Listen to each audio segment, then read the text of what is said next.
हर दर्द को मिटाए, सारे रोग दूर भगाए, सेवा करे मुस्का लाए, दुनिया बेहतर बनाए। आका अपना हॉस्पिटल। दोस्तों, हमारे दिल में बसते हैं सपने, वो सपने जो हम देखते हैं अपने लिए और अपनों के लिए। और गृहस्थी पूरी तभी होती है अगर उसमें बच्चे भी हों। लेकिन कुछ महिलाओं में बार बार गर्भपात होने के कारण ये गृहस्थी अधूरी सी रहती है, जिसके कारण एक औरत को कई मानसिक और शारीरिक यातनाओं का सामना करना पड़ सकता है।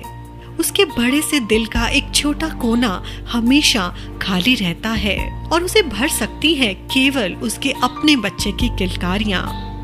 लेकिन बार बार गर्भपात होने के कारण क्या होते हैं, इसका इलाज कैसे किया जा सकता है, ये आप जानेंगे आज के live life more health show में। और इसी महत्वपूर्ण विषय पर आपको जानकारी देने के लिए हमारे साथ स्टूडियो में है एक बेहद खास मेहमान, जिन्होंने रेकरेंट मिसकैरेज के इलाज की स्पेशल ट्रेनिंग हासिल की है लंदन के एक जाने माने इंस्टीट्यूट से। आइए मिलकर हम स्वागत करें हमारे क्षेत्र की जाने मानी स्त्री रोग विशेषज्ञ और recurrent miscarriage specialist doctor Preeti Jindal का। डॉक्टर साहब नमस्कार और बहुत स्वागत है आपका आज के लिव लाइफ मोर शो में। नमस्कार Pallavi and thanks for welcoming me in this show. Doctor साहब, ऐसा कई बार देखा जाता है कि बार बार कई स्त्रियों में गर्भपात की समस्या हो जाती है। लेकिन डॉक्टर साहब, सबसे पहले आप हमारे श्रोताओं को ये बताएं कि रेकरेंट मिसकैरेज दरअसल है क्या? पल्लवी जी, रेकरेंट मिसकैरेज यानी कि बार बार गर्भपात होना एक वो कंडीशन है जिसमें किसी भी महिला को जिसको 3 या उससे ज़्यादा बार लगातार गर्भपात हो जाए, उसको हम बोल सकते हैं कि वो इस कंडीशन से पीड़ित है। लेकिन डॉक्टर साहब, बार बार गर्भपात होना ये बहुत दर्दनाक स्थिति है, तो इसकी वजह क्या है? यानी कि डॉक्टर साहब, what are the causes of recurrent miscarriage?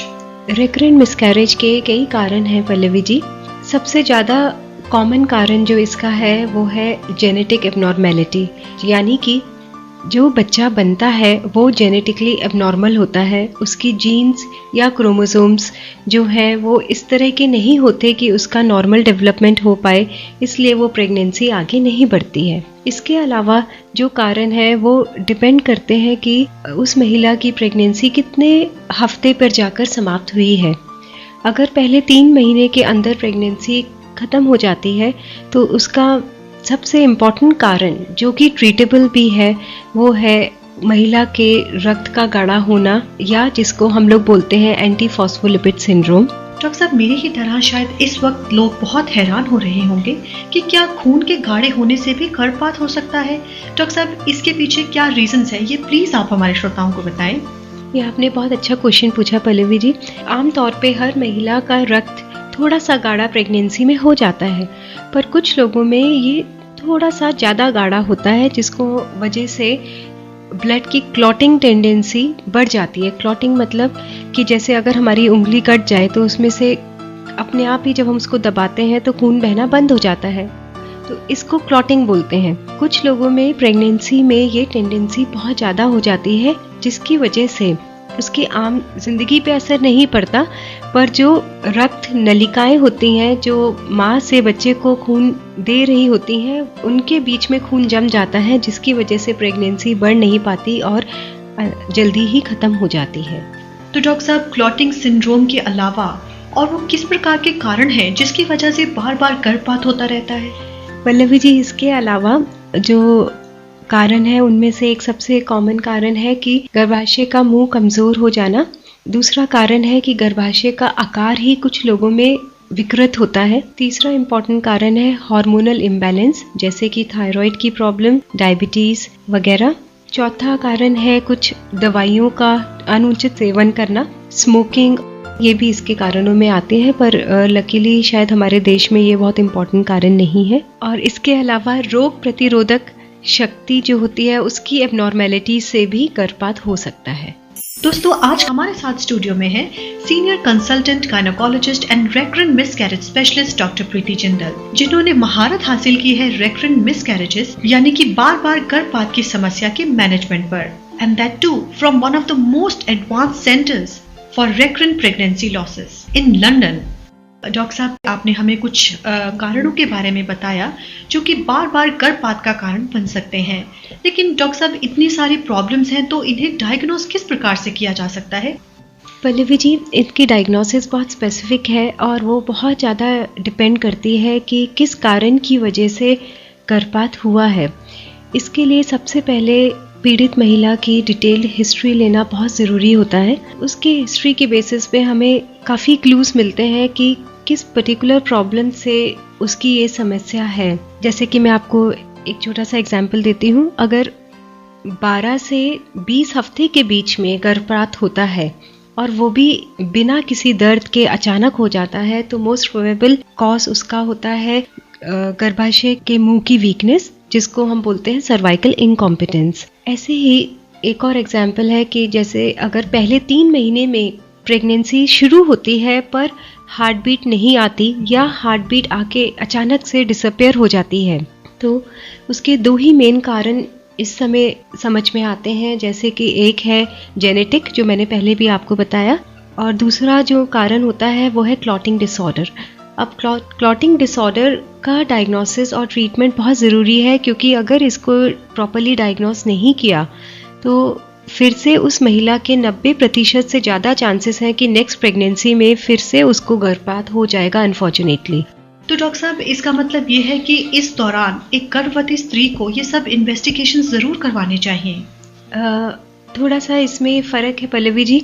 मैं ये बोलूँगी कि गर्भवती महिला जो इस प्रॉब्लम से पीड़ित है उसे अपने नेक्स्ट प्रेगनेंसी के पहले ही सारे इन्वेस्टिगेशंस करवा लेने चाहिए, जिससे ट्रीटमेंट जैसे ही वो प्रेग्नेंट हो इमीडिएटली शुरू किया जा सके। जी हाँ डॉक्टर साहब, आपने बिल्कुल सही कहा, क्योंकि बार बार अगर किसी स्त्री का गर्भपात होता है तो उसको मानसिक समस्याओं का शिकार तो होना ही पड़ता है और साथ ही उसको शारीरिक पीड़ाओं का भी सामना करना पड़ता है। तो डॉक्टर साहब, ये तो बात हुई उन इन्वेस्टिगेशंस के बारे में जो कि बेस्ड होती है प्रीवियस प्रेगनेंसी की हिस्ट्री पर। लेकिन डॉक्टर साहब, क्या कुछ ऐसे टेस्ट हैं जो उन महिलाओं को करवाने चाहिए जिन्हें बार बार गर्भपात की समस्या होती है लेकिन प्रेगनेंसी से पहले? पल्लवी जी, कुछ बेसिक टेस्ट तो हर महिला ने प्रेगनेंसी के पहले करा ही लेने चाहिए, जैसे कि ब्लड शुगर्स, रूबेला जिसको जर्मन मीजल्स बोलते हैं, थायराइड प्रोफाइल स्पेसिफिकली जिसकी एंड क्लॉटिंग डिसऑर्डर की संभावना है, उनमें एंटी फॉस्फोलिपिड सिंड्रोम स्क्रीनिंग के टेस्ट होते हैं, वो कराने चाहिए। उस महिला और उनके पति दोनों की क्रोमोसोमल एनालिसिस प्रेगनेंसी के पहले हो जानी चाहिए, जिससे कि हम जेनेटिक कॉजेज को रूल आउट कर सकें। डॉक्टर साहब, ये तो हो गए वो बेसिक टेस्ट जो एक ऐसी स्त्री को करवाने चाहिए जिसे बार बार गर्भपात हो जाता है, लेकिन डॉक्टर साहब इनके अलावा भी कोई और स्पेसिफिक टेस्ट हैं जो इस प्रकार के महिलाओं को करवाने चाहिए? पल्लवी जी, ऐसे बहुत सारे टेस्ट हैं पर हर महिलाओं को ये कराने की ज़रूरत नहीं है। ये डिपेंड करता है कि उसकी केस हिस्ट्री के अनुसार कौन से टेस्ट की ज़रूरत है, क्योंकि ये टेस्ट काफ़ी एक्सपेंसिव भी होते हैं और काफ़ी टेक्निकली डिमांडिंग भी होते हैं। तो जो उनके डॉक्टर को लगता है उनकी हिस्ट्री लेके वही टेस्ट उन महिलाओं को कराने चाहिए। दोस्तों, आप सुन रहे हैं लिव लाइफ मोड शो और मैं हूं आपकी host diet and nutrition consultant Pallavi Jasal. और दोस्तों, आज के प्रोग्राम में हम चर्चा कर रहे हैं रेकरेंट मिसकैरेज के बारे में, और इस विषय में हमें विस्तृत जानकारी दे रही हैं हमारे क्षेत्र की जानी मानी गायनेकोलॉजिस्ट और recurrent miscarriage specialist doctor Preeti Jindal. Doctor साहब, आज के शो में आपने हमें बताया उन कारणों के बारे में जिनकी वजह से बार बार गर्भपात होता है, और आपने हमें उन इन्वेस्टिगेशंस और उन टेस्ट के बारे में भी जानकारी दी जिनकी सहायता से इस प्रॉब्लम के कारण का पता लगाया जा सकता है। लेकिन डॉक्टर साहब, जैसा कि इस क्षेत्र में आपकी महारत है और आपने लंदन से इस फील्ड में सुपर स्पेशलाइजेशन भी हासिल की है, तो डॉक्टर साहब अब आपसे ये रिक्वेस्ट है कि आप हमारे श्रोताओं को बार बार गर्भपात के इलाज के बारे में भी जानकारी दीजिए। पल्लवी जी, रिकरेंट मिसकैरेज जैसी दर्दनाक समस्या की सिर्फ एक ही अच्छी बात है कि इसका अगर प्रॉपरली डायग्नोस करके ट्रीटमेंट किया जाए तो नेक्स्ट प्रेगनेंसी में सक्सेसफुल होने के चांसेस मोर देन 70 to 80% होते हैं। ट्रीटमेंट डिपेंड करता है कि कॉज क्या है। जैसे कि मैंने पहले भी बताया था कि अगर बच्चेदानी के मुंह की वीकनेस की वजह से अबॉर्शन या मिसकैरेज हुआ है तो उसका ट्रीटमेंट होता है around 12 to 14 weeks of pregnancy बच्चेदानी के मुंह पे एक टाका लगा दिया जाता है।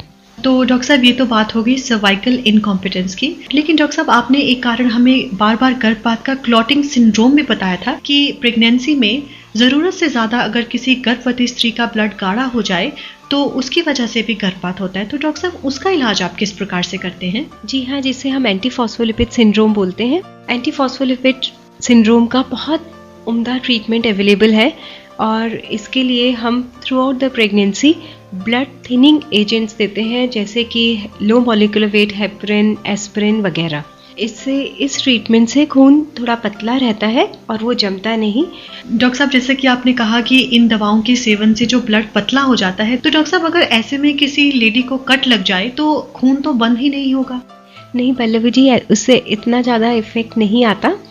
ये सिर्फ माइक्रोस्कोपिक लेवल पे ब्लड थिन करता है और normal day to day life में कोई इससे प्रॉब्लम नहीं होती है। पर हाँ, ये ज़रूर बहुत स्पेशलाइज्ड ट्रीटमेंट है और स्पेशलिस्ट केयर के अंडर ही इस ट्रीटमेंट को लेना चाहिए। तो डॉक्टर साहब इन दोनों कारणों के अलावा आपने हमें बताया कि थायराइड की वजह से या मधुमेह के कारण या फिर इन्फेक्शंस के कारण भी बार बार गर्भपात हो सकता है। तो डॉक्टर साहब इन सभी कंडीशंस में इलाज किस प्रकार से किया जा सकता है?